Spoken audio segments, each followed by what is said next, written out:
بسم اللہ الرحمن الرحیم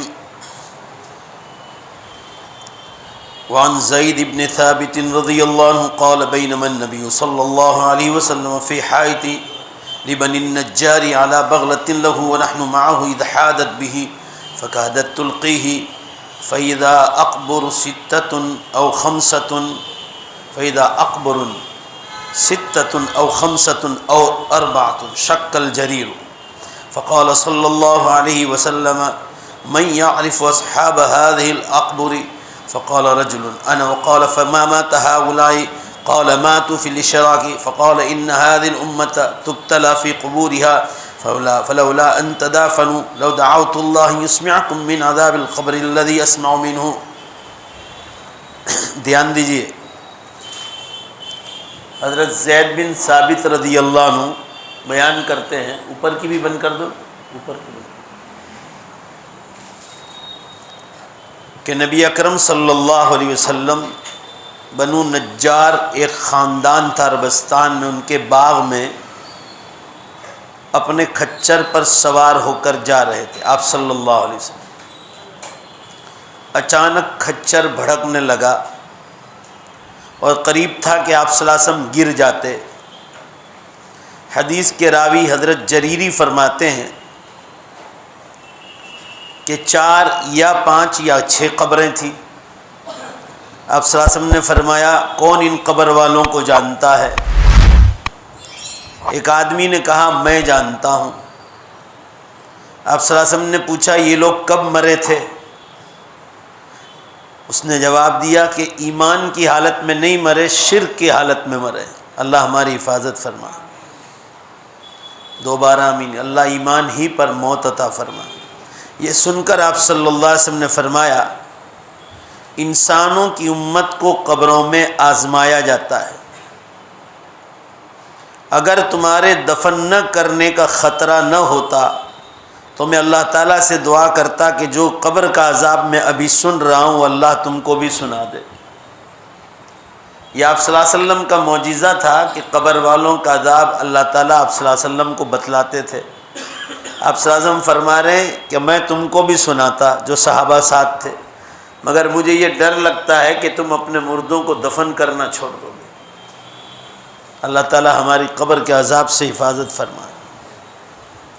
حضرت زید رضی اللہ عنہ فرماتے ہیں کہ پھر آپ صلی اللہ علیہ وسلم ہماری طرف متوجہ ہوئے اور کہا اللہ تعالیٰ کی پناہ طلب کرو قبر کے عذاب سے. اللہ کی پناہ مانگا کرو کہ اللہ ہمیں قبر کے عذاب سے بچائے. ہم نے کہا ہم قبر کے عذاب سے بچنے کے لیے اللہ کی پناہ چاہتے ہیں. یہ صحابہ نے فرمایا. آپ صلی اللہ علیہ وسلم نے پھر فرمایا قبر کے عذاب سے اللہ تعالیٰ کی پناہ مانگا کرو. ہم نے کہا ہم عذاب قبر سے اللہ کی پناہ مانگتے ہیں. آپ صلی اللہ علیہ وسلم نے فرمایا ظاہری اور باطنی تمام فتنوں سے اللہ کی پناہ مانگا کرو. ہم نے کہا ہم ظاہری اور باطنی تمام فتنوں سے بچنے کے لیے اللہ کی پناہ مانگتے ہیں. آپ صلی اللہ علیہ وسلم نے فرمایا دجال کے فتنے سے اللہ کی پناہ مانگا کرو. ہم نے کہا ہم دجال کے فتنے سے اللہ کی پناہ چاہتے ہیں. حدیث سے معلوم ہوا کہ صحابہ میں فرما برداری کتنی تھی. آپ صلی اللہ علیہ وسلم جیسا فرماتے تھے ویسی فوراً پناہ مانگتے تھے اللہ کی. حدیث کی شرح میں علماء نے لکھا ہے کہ قبر کا عذاب ثابت ہے.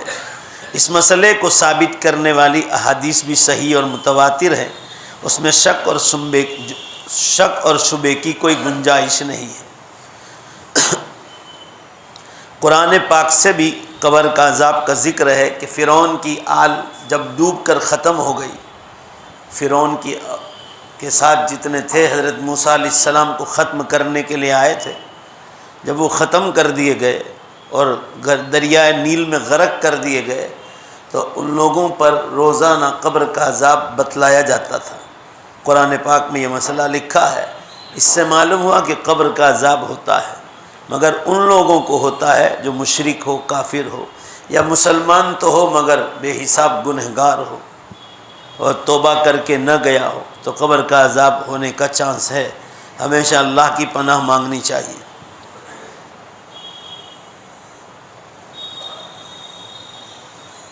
آگے کی حدیث آ رہی حضرت برا بن عازب رضی اللہ عنہ آپ صلی اللہ علیہ وسلم نے ارشاد فرمایا، کیا فرمایا؟ وعن البراء بن عازب وعن ابی ایوب رضی اللہ عنہما ان صبیا دفنا. یہ دونوں صحابی فرما رہے ہیں دو بچے انتقال کر گئے، دونوں کو دفنا کیا گیا، بچے ہیں.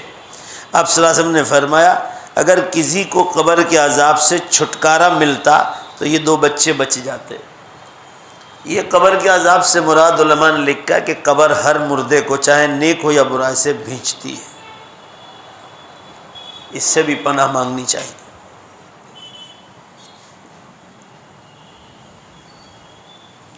البتہ بعض دوسری صحیح حدیث میں ہے کہ دعا مانگا کرو، باقی ہر مردے کو نیک ہو یا برا سے بھینچتی قبر، ایک بار تو بھینچتی. بس آدمی جتنا نیک ہوگا اس کے جو تکلیف ہوتی ہے اس سے آدمی بچا رہے گا. اور اللہ کی ذات سے امید رکھو، اللہ رحیم و کریم ہے، بولو بے شک ہے کہ نہیں. بس حضرت ابو سعید خدری رضی اللہ عنہ فرماتے ہیں میں رسول اللہ سے، یہ دونوں بچے تھے، بچے تو نابالغ ہوتے مگر ان کو بھی قبر نے بھینچا. ابو سعید خدری رضی اللہ عنہ فرماتے ہیں میں رسول اللہ صلی اللہ علیہ وسلم کے ساتھ ایک جنازے میں حاضر ہوا. آپ صلی اللہ علیہ وسلم نے فرمایا لوگو، اس امت کو قبروں میں آزمایا جاتا ہے. جب کسی شخص کو دفن کر دیا جاتا ہے اور اس کے ساتھی واپس چلے جاتے ہیں تو ایک فرشتہ اس کے پاس آتا ہے. گھر والے چلے جاتے ہیں تو ایک فرشتہ اس کے پاس آتا ہے، اس کے ہاتھ میں کوٹنے چھیدنے کا ایک آلہ ہوتا ہے، مارنے کا ایک آلہ ہوتا ہے. اس شخص کو بٹھا کر پوچھتا ہے، دھیان سے سنیے گا حدیث لمبی ہے، اس آدمی کے بارے میں تیرا کیا خیال ہے؟ حضور صلی اللہ علیہ وسلم کی طرف اشارہ کیا جاتا ہے کہ اس آدمی کی طرف تیرا کیا خیال ہے؟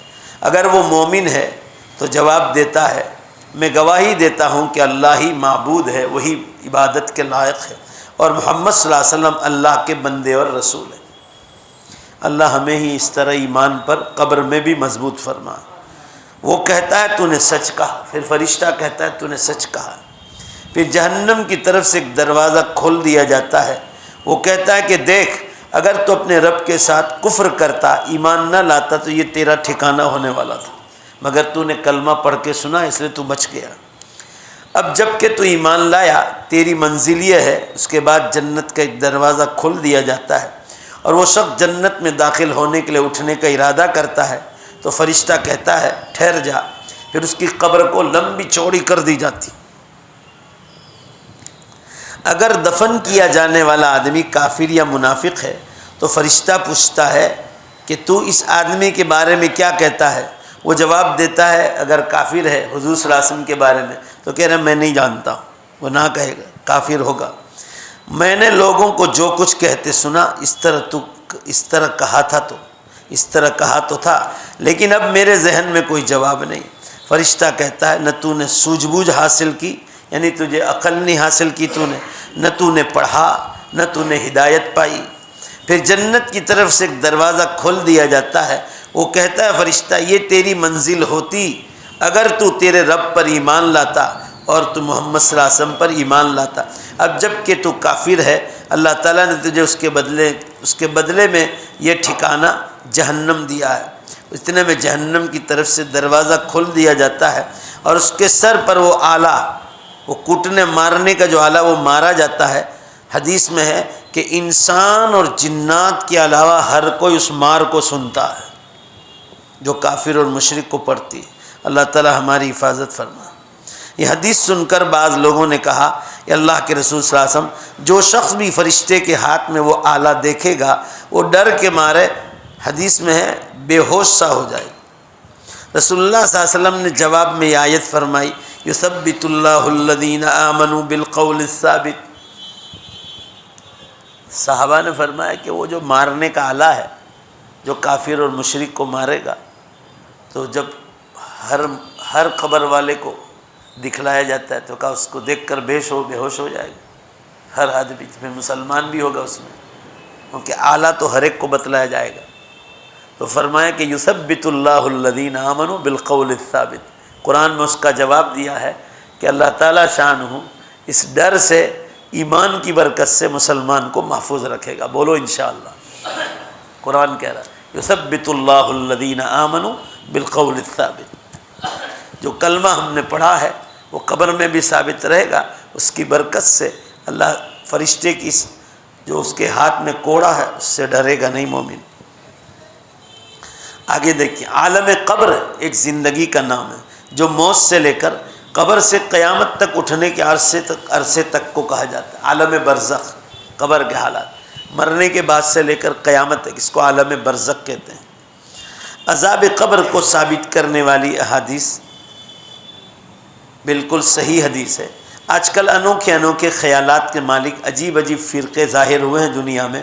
مختلف فرقوں نے قبر کی زندگی کو الگ الگ مانا ہے، کوئی حیاتی بنا ہوا ہے تو کوئی مماتی، کوئی قبر کے گھڑے کا انکار کرتا ہے تو کوئی میت کے حقیقی بدن میں روح کے لوٹنے کا انکار کرتا ہے۔ یعنی دنیا میں الگ الگ فرقہ ہے۔ کوئی یوں کہتا ہے کہ مرنے کے بعد انسان کے بدن میں روح واپس نہیں آئے گی، حالانکہ اللہ کے رسول صلی اللہ علیہ وسلم فرماتے ہیں کہ نیک ہوگا تو روح اس کے بدن میں آئے گی اور وہ جنت کی نعمتوں سے لذت محسوس کرے گی۔ ہر مومن چاہے وہ کیسا بھی ہو۔ لہذا ایسا غلط سوچنے کا ہم کو جواز نہیں ہے کہ قبر میں ایسا کچھ نہیں۔ ایمان آدمی کا مضبوط ہو تو اللہ نبی کی بات کو آدمی آنکھیں بند کر کے مان لیتا ہے۔ ابھی آپ کو یہ مسئلہ سمجھ نہ ہو تو اب بہت آسان ہو گیا ہے۔ اب آپ نے دیکھا نا جنت کا ایک دروازہ کھلتا، اب جنت کا دروازہ چھوٹا موٹا ہوتا ہے، بولو نا بھائی چھوٹا ہوگا تو بہت بڑا، وہ دروازہ دیکھتا ہے کھلتے ہوئے، مسلمان دیکھتا ہے۔ قبر تو 5 فٹ کی ہے، 4 فٹ کی، اور یوں لمبائی میں 2-3 فٹ کی ہو، تو اس کو علماء نے یوں لکھا ہے کہ اللہ تعالیٰ نے انسان کا جو دماغ بنایا ہے تو انسان نے اپنے دماغ سے جو اللہ نے بنایا، انسان کے دماغ کو زور سے بولو کس نے بنایا؟ انسان نے ایک مشین تیار کیا، یہ آپ کے سامنے جو ویڈیو ہو رہا ہے وہ بھی اس میں کیمرہ ہے، اسی طرح ٹیلی ویژن یہ بھی اسی کی ایک شکل ہے۔ یہ انسان نے بنایا ہے، کتنا چھوٹا۔ پالنپور سے مولانا رحمۃ اللہ کا فون آیا تھا کہ آپ کی مینارہ مسجد کی جو مجلس ہے وہ ہمارے پالنپور میں لوگ بہت دیکھتے ہیں، اور ٹیلی ویژن میں اس کو بڑا کر کے اسکرین بنا کے سارے گھر والے ابھی دیکھ رہے ہیں دنیا میں، زامبیا، افریقہ، انگلینڈ، کینیڈا، امریکہ، آسٹریلیا۔ ایک حافظ قاسم کر کے آسٹریلیا میں، ان کا کل پرسوں فون آیا تھا، وہ کہہ رہا ہے کہ ہمارے یہاں سونے کا وقت ہے مگر میں سوتا نہیں ہوں، آپ کی مجلس سن کے میں سوتا ہوں۔ ہمارے سے 4 گھنٹے آگے ہے آسٹریلیا، ابھی 1-1:30 بجا ہوا۔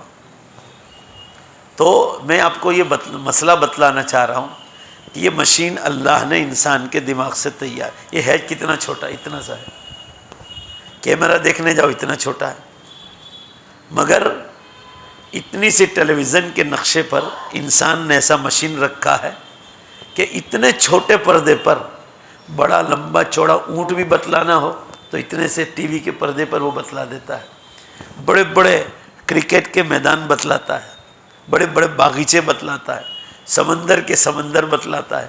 انسان کے دماغ میں اللہ نے اتنا پاور رکھا ہے کہ اتنی چھوٹی مشین پر وہ اتنے بڑے بڑے گارڈن اور بڑے بڑے کرکٹ کے میدان دکھا سکتا ہے اتنے چھوٹے اسکرین پر۔ تو ذرا زور سے جواب دو بے شک بول کر، وہ اللہ جس نے انسان کو پیدا کیا ہے اس 5 فٹ کی قبر میں، زور سے بولو بے شک، کیا وہ جنت کا نمونہ نہیں دکھا سکتا ہے؟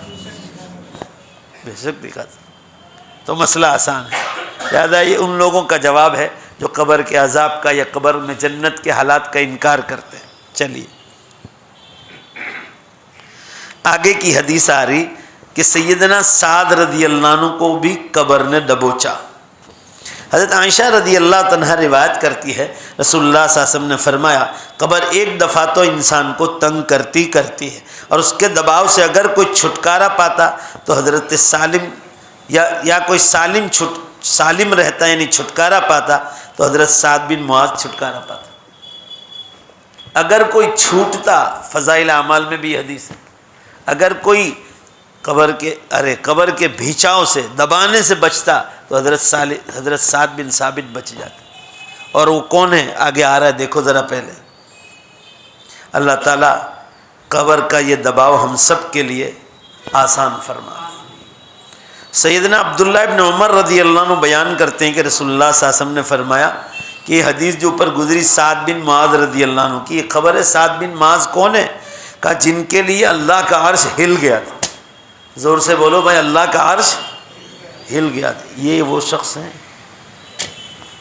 اللہ کا عرش ہل گیا تھا، کوئی چھوٹے موٹے آدمی ہیں، ان کو قبر نے دبوچا۔ تو میں اور آپ کیا چاہیے؟ بس یہ دعا مانگنی چاہیے کہ اللہ قبر کے دبوچنے میں ہمارے لیے آسانی فرما دے۔ اور یہ وہ شخص ہیں جن کے لیے آسمان کے دروازے، جب ان کی روح قبض ہوئی نا تو آسمان کے سارے دروازے کھول دیے گئے تھے حضرت سعد بن ثابت کے لیے۔ اور آگے سنو، 70,000 یعنی گجراتی میں 70,000 فرشتے ان کی جنازے کی نماز میں شریک تھے۔ اور بھی صحابہ کے بارے میں آتا ہے 70,000 فرشتے ان کی جنازے میں شریک۔ آج بھی یہ سن لیجئے، لوگ سمجھتے ہیں کہ آج نہیں آتے، آج بھی اللہ کا نیک بندہ ہو تو باقاعدہ فرشتے اترتے ہیں اور جنازوں کی نمازوں میں آتے ہیں۔ آدمی جتنا نیک ہوگا اتنا اللہ پیار کرتا ہے۔ لکھنؤ میں حضرت مولانا عبدالحی صاحب فرنگی محلی رحمۃ اللہ علیہ تھے، 35 برس کی عمر میں انتقال کر گئے۔ زور سے بولو کتنے؟ 200 سے زیادہ عربی میں کتابیں لکھی، بہت کام لیا اللہ نے، بہت کام لیا۔ یعنی 100 برس میں آج کے انٹرنیشنل علماء کام نہیں کہتے، وہ کام لے۔ ان کا انتقال ہوا نا، انتقال سے ایک رات پہلے ایک بہت بڑے بزرگ تھے لکھنؤ میں، ان کو خواب میں بتلایا گیا کہ فرشتوں کی لائن لگی زمین سے لے کر آسمان تک، اور کسی کی روح کو ایسے باقاعدہ بہت عزت کے ساتھ جو ہے آسمانوں پر لے جایا جا رہا ہے۔ اور صبح اعلان ہوا کہ حضرت مولانا عبدالحی صاحب رحمۃ اللہ علیہ کا انتقال ہوا۔ وہ تھے اللہ والے، اتنا علم میں مشغول رہتے تھے، اتنا علم میں اور دین کے کاموں میں، بیانوں میں، دین کے کاموں میں، امت کی فکر میں، کہ ایک بار وہ ان کے والد نواب لکھنؤ تھے۔ آج بھی ان کی کوٹھیاں ہیں، کبھی لکھنؤ جانا، یو پی تو دیکھنا ذرا، وہ نوابوں کے محل آج بھی ہے۔ میں تو نہیں گیا، لکھنؤ گیا مگر دیکھنا نہیں پایا۔ لوگ کہتے ہیں کہ وہ نوابوں کے محل آج بھی ہے۔ وہ ان کی اولاد میں تھے حضرت مولانا عبدالحی صاحب نواب لکھنؤ کے۔ ایک بار ان کے والد نے ان کو جانچنا چاہا کہ یہ رات کو تہجد میں اٹھ کے کتنا علم میں مشغول ہے۔ تہجد میں کب سے اٹھ جاتے تھے، جلدی سو، ہمارے لوگوں کی طرح نہیں رات کو دیر تک موبائلوں پہ بیٹھے رہتے ہیں، ٹیلی ویژنوں پر یا گپے سپے مارنے۔ وہ لوگ عشاء بعد فوراً سو جاتے تھے۔ عشاء بعد کے بعد تو دنیاوی باتیں کرنا بھی بہت بڑا گناہ بتلایا۔ صرف یہ دین کی مجلس کی بنیاد پر آپ کو تھوڑی دیر بیٹھنے کی اجازت دی شریعت نے، ورنہ حکم یہی ہے کہ جلدی سو جاؤ تاکہ جلدی اٹھ جاؤ اللہ کو یاد کرنے کے۔ تو ایک دن ان کے والد اللہ والے تھے، نواب تھے، انہوں نے ایک دن پانی مانگا انہوں نے، تو وہ بھی تہجد میں اٹھ گئے تھے۔ تو خادم سے کہا ان کے والد نے کہ آج پانی مت دو، ذرا اپنے جانچتے ہیں کہ اس کا علم کی مشغولیت کتنی ہے۔ تو کیروسین بھیج دیا ایک گلاس بھر کے، وہ پی گئے اور پھر کتاب میں لگ گئے۔ تو انہوں نے 2 رکعت شکریہ کی نماز پڑھی، واقعہ میں نے پڑھا ہے، مجھے یاد نہیں رہا، یہ ہاتھ اٹھا کر دعا مانگی، اللہ اب مجھے یقین آ گیا کہ میرے خاندان میں علم نبوت باقی ہے۔ بھائی سمجھ رہے ہیں بات؟ کیروسین پی گئے تھے اور پتہ نہیں چلا کہ میں کیروسین پی گیا ہوں، اتنے مشغول رہتے تھے۔ یہ مولانا عبدالحی صاحب رحمۃ اللہ علیہ۔ آج بھی جنازوں میں فرشتے اترتے ہیں، اللہ ہمارے ساتھ بھی یہ معاملہ فرمائے۔ آگے کی روایت تو یہ حدیث میں بتا رہے کہ سعد بن معاذ رضی اللہ عنہ وہ شخص ہیں جن کی جنازے کی نماز میں 70,000 فرشتے نازل ہوئے تھے، اور جن کی روح نکلنے کے بعد ان کے لیے آسمان کے سارے دروازے کھول دیے گئے تھے، اور عرش ہل گیا تھا، عرش الہی، ان کو قبر نے دبوچا۔ تو ہم اور آپ کیا چیز ہے؟ بس اللہ سے یہ دعا مانگو کہ اللہ قبر کے دبوچنے کے وقت آسانی فرما دے، ہمیشہ مانگنی چاہیے۔ حضرت برا بن عازب رضی اللہ عنہ فرماتے ہیں، حضرت ابو ایوب انصاری رضی اللہ عنہ بیان کرتے ہیں کہ ایک بچے کو دفنایا گیا اور آپ صلی اللہ علیہ وسلم نے فرمایا اگر کسی کو قبر کے بھینچنے سے چھٹکارا ملتا تو یہ بچہ چھوٹ جاتا۔ معلوم ہے چھوٹے بچوں کو بھی اس معاملے میں چھوڑا نہیں جاتا ہے، یہ اللہ کے قانون میں لکھا، اس میں ہماری بہتری، بس یہ دعا کرو اللہ ہمارے لیے آسانی فرما دے۔ سیدنا انس رضی اللہ عنہ فرماتے ہیں نبی اکرم صلی اللہ علیہ وسلم نے ایک بچی یا ایک بچے کا جنازہ پڑھا اور فرمایا اگر قبر دبانے سے کسی کو نجات ملتی تو یہ بچہ چھوٹ جاتا۔ معلوم ہوا کہ قبر ایک بار ضرور دباتی ہے۔ اللہ تعالیٰ ہمیں سب کو اپنے امان میں اور اپنی حفاظت میں رکھے۔ علماء نے لکھا ہے کہ یہ جتنی بھی اس قسم کی روایتیں ہیں یہ سب کی سب سچی ہیں اور اس میں کوئی جھوٹ کا ملاوٹ نہیں۔ ایک حدیث پڑھ لیں۔ حضرت براء بن عازب رضی اللہ عنہ فرماتے ہیں رسول اللہ صلی اللہ علیہ وسلم نے فرمایا جب مومن کو قبر میں بٹھا دیا جاتا ہے، یہ دھیان سے سنو ذرا، ہر مومن کے ساتھ یہ معاملہ ہوتا ہے، جب مجھے اور آپ کو کفن پہنا کر اتار دیا جائے گا اور دعا کر کے لوگ نکل جائیں گے، اس کے بعد فرشتے آتے ہیں انتہائی خوبصورت مخمل کا خوبصورت اور خوشبودار کپڑا لے کر۔ وہ مخمل کا کپڑا جو کسی انسان بنا ہی نہیں سکتا، وہ جنت کا ہوتا ہے، اور یہ کفن اتار لیا جاتا ہے دنیا والا اور دوسرا اس کو پہنا دیا جائے، پھر اس کو بٹھایا جاتا ہے قبر میں، اور فرشتے آتے ہیں تو وہ گواہی دیتا ہے کہ اللہ ہی معبود برحق ہے، اللہ ہی عبادت کے لائق ہے، اور اللہ ہی اور محمد صلی اللہ علیہ وسلم ہی اللہ کے رسول ہے۔ اللہ تعالیٰ نے اسی بات کی طرف اشارہ کرتے ہوئے قرآن میں کہا یثبت اللہ الذین آمنوا بالقول الثابت۔ یہ آیت عذاب قبر کے بارے میں نازل ہوئی۔ یہ روایت ہے، ایک اور روایت ہے، جب مسلمان سے قبر میں سوال کیا جاتا ہے تو جواب میں گواہی دیتا ہے کہ اللہ کے سوا کوئی معبود نہیں اور محمد صلی اللہ علیہ وسلم اللہ کے رسول ہیں۔ اللہ تعالیٰ ایمان والوں کو اچھی بات کے ساتھ مضبوط رکھتا ہے، یعنی ایمان کے ساتھ دنیا میں بھی قائم رکھتا ہے، اور قبر میں بھی وہ فرشتوں کا جواب اسی طرح دے گا اگر وہ دنیا سے یہ بات لے کر گیا ہے۔ آگے کی حدیث آ رہی ہے تو وہ مخمل کا کپڑا پہنایا جاتا ہے، دھیان سے سنو، وہ حدیث دونوں ملا کے آگے پوری ہوتی ہے۔ آپ صلی اللہ علیہ وسلم نے فرمایا جب مومن اپنی قبر میں وسعت دیکھتا ہے، یعنی قبر کو بہت لمبا چوڑا کر دیا جاتا ہے ہر مسلمان مرد یا عورت، تو وہ فرشتوں سے کہتا ہے مجھے چھوڑ دو، مجھے گھر جانے دو، میں گھر والوں کو خوشخبری سنانے کے لیے جاتا ہوں کہ اللہ تعالیٰ نے میرے ساتھ اتنا کرم کا معاملہ کیا، میں نے اتنے کم اعمال کیے تھے اور اللہ نے میرے ساتھ اتنا عزت کی۔ یہ صحیح حدیث ہے۔ تو فرشتے کہتے ہیں کہ اب یہاں سے جا نہیں سکتے، اب یہاں سے آپ کے لیے آرام ہی آرام شروع ہو گیا ہے۔ یہاں قانون یہ ہے کہ جو آتا ہے زور سے بولو قیامت تک واپس جا نہیں سکتا ہے۔ اللہ تعالیٰ ہم سب کی حفاظت فرمائے اور قبر کی زندگی آسان فرمائے۔ اس سے معلوم ہوا کہ مومن کے لیے قبر میں اللہ کی طرف سے بڑا انعام ملتا ہے۔ آدمی کا ایمان مضبوط ہونا چاہیے، جیسا اللہ تعالیٰ کی ذات سے گمان رکھو گے کہ اللہ تعالیٰ میرے ساتھ اچھا معاملہ کرے گا تو بے شک اللہ تعالیٰ ویسا ہی معاملہ کرے گا۔ اب باہر چلے جاؤ۔ ہاں معلوم ہے، لکھنے کی ضرورت نہیں، اب آپ چلے جاؤ، یوں کہہ رہا ہوں۔ یہ مولانا آئے ہیں دارالعلوم دیوبند، جلدی جاؤ نا بھائی، ابھی یہ لوگ اٹھ جائیں گے، وہاں بیچ میں بیٹھو۔ جو اس وقت یوں کہو ام المدارس ہے، ساری مدرسوں کی ماں ہے وہ، اور تقریباً 10,000 کے قریب طلبہ وہاں پڑھتے ہیں، 10,000 کے قریب، 1,500 تو ہر سال عالم بنتے ہیں۔ کتنے؟